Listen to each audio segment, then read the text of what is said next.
고대 건축물 중에서 정말 전설적인 게 하나 있죠. 바로 솔로몬의 성전, 하나님의 집입니다. 오늘 이 성전이 대체 어떤 의미를 가졌는지 그 속으로 한번 깊숙이 들어가 보려고 합니다. 자, 바로 시작해 볼까요? 자, 근데 이 모든 이야기의 시작에는요, 사실 되게 역설적인 질문 하나가 딱 버티고 있어요. 아니, 유한한 인간이 어떻게 무한하신 하나님을 위한 집을 지을 수 있을까요? 바로 이 질문에서부터 성전의 진짜 목적에 대한 궁금증이 막 피어오르는 거죠. 이야기는 솔로몬 왕 4년째 되던 해로 거슬러 올라가는데요. 드디어 하나님의 이름을 위한 집이 지어지기 시작합니다. 근데요, 성경을 보면 이 어마어마한 공사에 대해서 진짜 독특하고 좀 신비로운 한 가지를 이야기해요. 그게 뭐냐면 바로 침묵입니다. 생각해보세요.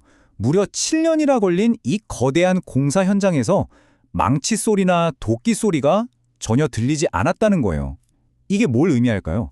이건 그냥 건물을 짓는 게 아니라 시끄러운 소음이 아니라 정말 거룩한 준비의 과정이었다는 거죠. 모든 돌이나 나무는 채석장에서 완벽하게 다듬어서 가져와서 현장에서는 그냥 조용히 조립만 한 겁니다. 자, 그럼 이제 이 건물을 어떻게 지었는지에서 한 걸음 더 나아가서 이 프로젝트의 진짜 핵심, 그러니까 그 안에 담긴 영적인 언약에 대해 이야기해 볼게요. 왜냐하면 이 성전은 그냥 돌이랑 나무를 만든 건물이 아니었거든요.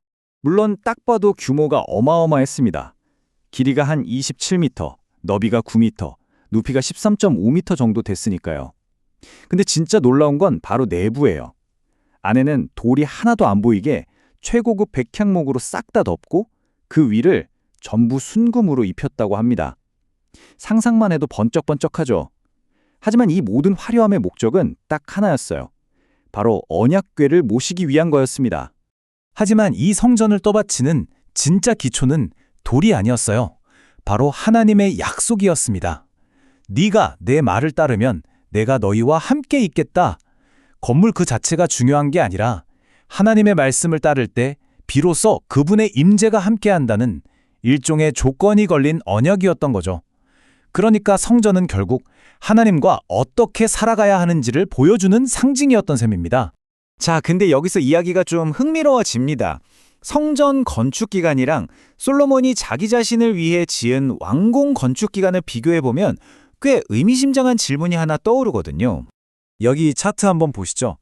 하나님의 집인 성전은 7년이 걸렸어요. 그런데 솔로몬의 왕궁은요? 무려 13년, 거의 2배나 더 걸렸습니다. 성경은 이 숫자를 굳이 숨기지 않고 우리에게 마치 이렇게 묻는 것 같아요. 당신은 지금 하나님의 집을 먼저 짓고 있나요? 아니면 당신 삶의 왕궁을 짓는데 더 많은 시간을 쓰고 있나요? 하고 말이죠. 그리고 이때 또 한 명의 중요한 인물이 등장하는데요. 바로 두로에서 온 놋 전문가 히람이라는 사람입니다. 이 사람이 뭘 만드냐면 그냥 기둥이 아니에요. 아주 상징적인 의미를 듬뿍 담은 거대한 놋 기둥 2개를 만들죠. 보세요. 이 기둥들은 이름 자체가 하나의 선언문이었어요.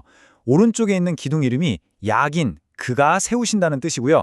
왼쪽에 있는 건 보아스, 그에게 능력이 있다는 뜻입니다. 이걸 합치면 뭐겠어요? 성전에 들어가는 모든 사람에게 이렇게 외치는 거죠. 이 집은 하나님이 세우셨고 모든 능력은 그분께 있다. 자, 드디어 건물은 다 지어졌습니다. 이제 언약궤가 마침내 그 영원한 안식처로 옮겨지는 이 이야기의 하이라이트로 한번 가보시죠. 상상해보세요. 이스라엘의 모든 지도자와 백성이 다 모였어요. 그 가운데서 제사장들이 언약궤를 어깨에 메고 새로 지어진 성전을 향해 엄숙하게 나아갑니다. 그 과정에서 셀 수 없이 많은 제물이 바쳐지고요. 그리고 마침내 언약궤가 성전의 가장 깊고 가장 거룩한 곳이죠. 바로 지성소, 그곳에 있는 그룹 천사들의 날개 아래 놓이게 됩니다. 바로 그때였어요. 하나님의 영광이 짙은 구름처럼 성전 안을 가득 채웁니다. 그 임재가 얼마나 강력했던지 제사장들마저도 서서 자기 일을 할 수가 없을 정도였죠. 이 장면이 우리에게 뭘 말해줄까요? 진짜 하나님의 영광이 임하면 인간의 모든 활동은 멈추고 오직 그분만이 주인이 되신다는 겁니다. 이런 엄청난 하나님의 임재 앞에서 솔로몬은 무릎을 꿇고 기도를 시작합니다. 그리고 바로 이 기도를 들어보면 이 성전이 진짜 왜 지어졌는지, 그 궁극적인 목적이 뭔지가 분명하게 드러나요. 솔로몬은 아주 솔직하고 겸손하게 고백해요. 하나님, 이 하늘도 하나님을 다 담을 수 없는데 제가 지은 이 작은 집에 하나님이 어떻게 다 거하시겠습니까? 라고요. 무슨 말이에요? 이 건물은 하나님을 가두는 곳이 아니라는 거죠. 오히려 정반대입니다. 죄를 지은 인간이 다시 하나님께로 돌아갈 수 있는 일종의 연결 통로였던 거예요. 솔로몬의 기도를 잘 들어보면요, 계속해서 반복되는 패턴이 있어요. 우리가 전쟁에서 졌을 때, 땅에 비가 안 올 때, 전염병이 돌 때, 심지어 다른 나라에 포로로 잡혀갔을 때, 그때라도 이 성전을 향해서 기도하면 부디 하늘에서 들으시고 용서해달라는 겁니다. 여기서 핵심은 향해서라는 말이에요. 성전의 진짜 목적은 제사 자체가 아니라 회개하고 다시 회복하는 데 있었다는 거죠. 그리고 여기서 진짜 놀라운 게 뭔지 아세요? 솔로몬이 이스라엘 백성만을 위해서 기도하는 게 아니라는 거예요. 저 멀리 다른 나라에서 온 이방인들을 위해서도 똑같이 기도했다는 사실입니다. 그러니까 이 하나님의 집은 처음부터 어떤 한 민족만을 위한 곳이 아니라 모든 사람을 향한 보편적인 꿈을 담고 있었던 거죠.